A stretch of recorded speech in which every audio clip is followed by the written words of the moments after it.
Selling isn't magic, it's a system. And your systems are perfectly designed for the results you're getting. Come on. It's the Plantscape Business School Podcast. This is the podcast for growing not just beautiful plants, but thriving plantscape businesses. Here's your host, longtime plantscape business owner, systems nerd, and small business innovator, Brad Miller. Welcome to Plantscape Business School Podcast. Today is part 2 of our selling systems. Last week, we talked about the mindset of selling. This week, it's about the mechanics. Because selling isn't magic, it's a system. And it's not just a system, it's a process. We have a 5-part module for our selling systems. And inside each one of those modules are a lot of different processes. And so systems and processes are not the same thing. And here's how I like to call the distinction. Processes live inside of systems. So I hope you've downloaded the Interior Plantscapes Selling Systems. You can find it on our website. And you can see all of the processes that live in the 5 different modules of our selling system. Our first module, we've already talked about a lot in our marketing system, but module 1 is prospecting and qualification. And it starts with our prospecting flowchart, which is a phenomenal deep dive into really thinking about all the different aspects that make up your ideal prospect. One of the things that we talked about with marketing is that digging into industry types, that's a great place to start because there are certain industries, obviously, that just lend themselves to plantscape services. But it goes much deeper than that. In that prospecting flowchart, we start talking about the demographics and, yes, the geographics, but also the psychographics. What are the internal motivators for that specific industry, for that specific person that makes them a great candidate as a prospect, which will, of course, turn into a great client. Once you understand that, that's your market, right? We talked about the 3 different things that make up the marketing triangle. That's your market. Then when you have that, you really focus in on the message to that specific person, that message to market match. And if you do that, you can create a beautiful prospecting system. And when you do that, you're going to have a lot of prospects. So if you look at our module 1 under prospecting and qualification, one of the steps we have in there is contact management. And as a salesperson, you need to be super organized with your prospects. You need some type of a contact management system. Through the years, we've grown and we've tried different ones, and we are now using Salesforce, which is huge and it's robust, but it's not just for sales and contact management. We use it in our whole company, but make sure that you have something because your prospects are going to be in different stages of the sale. And you need to know as the sales professional where each one of your prospects is in that sales funnel. One of the other things that we talk about in prospecting on our sales system is the telephone. I am a huge believer in the telephone. It's still an amazing sales tool. I think that you really need to master your telephone skills, how to talk to the receptionist, the gatekeepers, how to get around them in a kind and pleasant way to get to your decision maker. That's something I think is essential. In your prospecting module, that first module, it looks like we're talking a lot about marketing, but we're not just talking about marketing, we're talking about sales. Because as we love to say, sales is not marketing and marketing is not sales, but they go hand in glove. They go together perfectly. And so we need to know how to do both. We need to know when to do marketing and we need to know when to do selling. Selling is that activity of prospecting, nurturing, and closing. Nurturing is probably the biggest one. There's a lot of nurturing and pushing them through the sales funnel with all of your different processes. Our second module we call Discovery and Rapport. You see, we're huge believers in a discovery appointment. In plantscaping, it is a two-call sales process. The first call is the discovery. The second call is the presentation. We never email a proposal. The proposal is the second appointment. And so we'll get into that. But the discovery appointment is essential because it gives us an opportunity to create rapport, learn about the prospects and exactly what's going on in their world and what they value most. You've probably heard this before. You're going to hear it again. Prescription without diagnosis is malpractice. And no, I'm not talking about healthcare. I'm talking about your sales career. We can't give someone a proposal until we've really diagnosed what the problem is. And so we can't prescribe Plantscape services without the diagnosis. The diagnosis is what happens in the discovery appointment. Again, there's so much opportunity to build rapport, to find out about what really makes your specific prospect tick, who is the decision maker or who are the decision makers, and make sure that you include as many people in your conversation as well. So ours is a sit down where we literally ask questions. It's not an interrogation. It's just learning and asking questions. The most important thing in the discovery appointment is the key question. And the key question is this: Jonathan, we've learned through the years that there are a lot of different reasons why people use our professional plant services. In your opinion, as a hotel general manager, what's the most important aspect of live plants to you? Great question.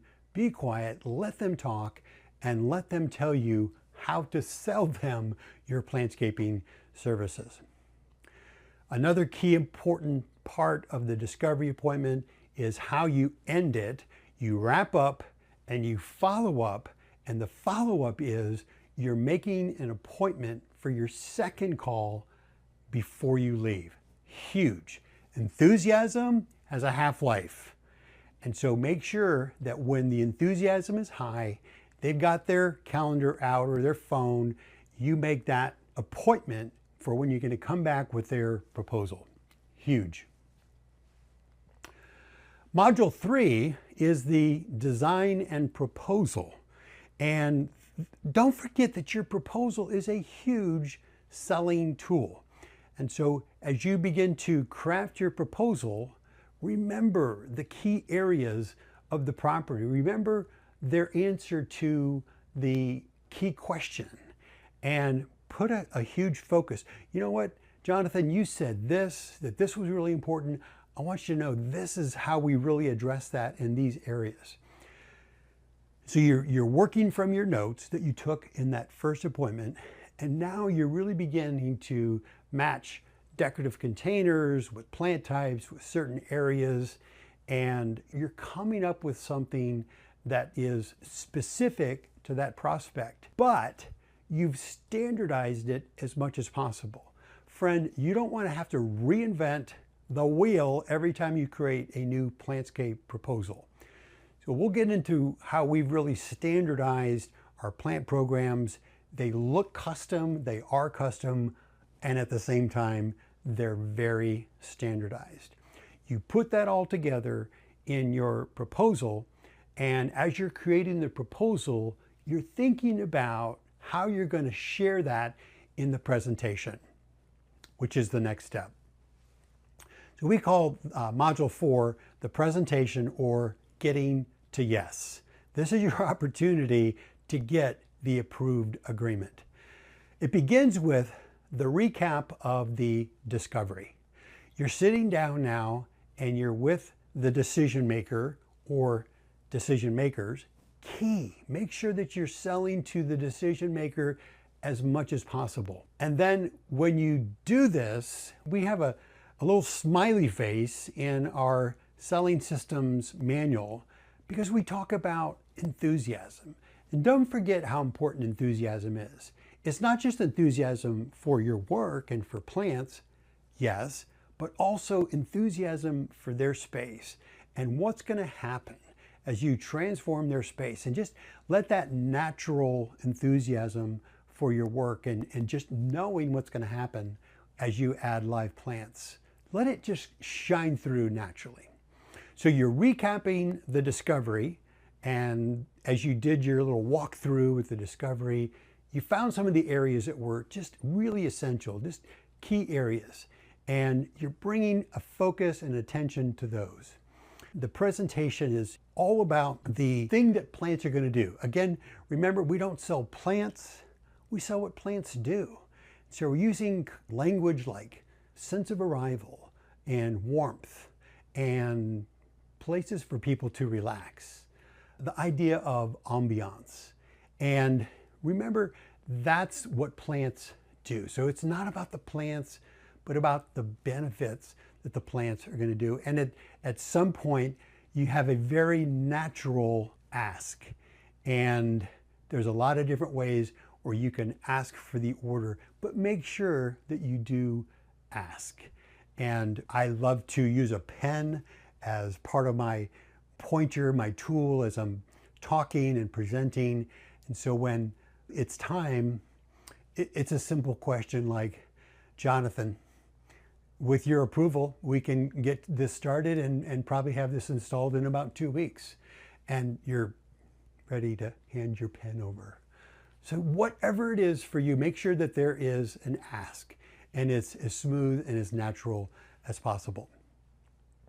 Okay, you've just made the sale. You have an approved agreement. Now Module 5 for interior plantscapes is the follow-up and the follow-through. And don't forget, this is huge. This is a big transition because they're going from having a relationship with the salesperson to now having a relationship with as many people in your company as possible. The people in the office, the supervisors, the gardeners, and you want to make sure that nobody drops the baton in this follow-through. And so we say, ring the bell, ring the cowbell, I made a sale, and we begin the next step. The salesperson is responsible for the installation paperwork. And our installation paperwork is robust. It has a lot of systems and processes involved in it because, and this is key, we don't want the salesperson at the installation. We kind of think that salespeople should be out there selling, not doing installations. And a big part of that is how well you create installation paperwork. So it's about tagging plants, tagging decorative containers, whatever that looks like in your company. But being very intentional in the transition, you're creating this remarkable new client experience. We do a lot of really cool things. We send out a new client box. It's a welcome box, and it has gifts in there, and it has pictures of their gardener and their supervisor. It's just super cool. And it's a way to just really kind of wow them before the plants even get there. When we do the installation, we love to challenge the team with a zero defect installation. And what that means is we get it right the first time and we don't have to come back because a plant didn't fit or we forgot a saucer or a liner or whatever. It's done, and it's done with efficiency, and it's done with professionalism. It's white glove, and the installation person, they walk through after the installation is complete, they walk through with the decision maker, the contact for that account. And it is a beautiful transition because now the salesperson can come back in, and this is a key important part of our sales system, is that the salesperson follows through after the installation and they're walking through with their contact and they're what? They're looking for opportunities for upsells and add-ons. Because if you've done your job right, people are excited about their new plants, and they're like blown away. I had no idea it was going to look this good. You know what? We really need some plants over in that lobby area. And you have so many add-on opportunities. So that's a key component, and it's not an afterthought. It's planned. It's a process in your sales system, those add-ons and those upsells. And then lastly is the ask for referrals. And this is that beautiful honeymoon stage. Your new contact, your new customer, they're just ecstatic about their plant program, and they would be happy to share your information with their friends. So there you have it. That is the mechanics of sales. Selling is a system. Selling is not magic, it's a system. Good selling to you. We'll see you next week. Thanks for listening to the Plantscape Business School podcast. If today's episode helped you think differently about your Plantscape business, share it with a fellow owner and make sure you're subscribed so you never miss an episode. For tools, training, and resources to help you build a business that really works, visit PlantscapeBusinessSchool.com. Plantscape Business School. Uncomplicate your business and expand your life.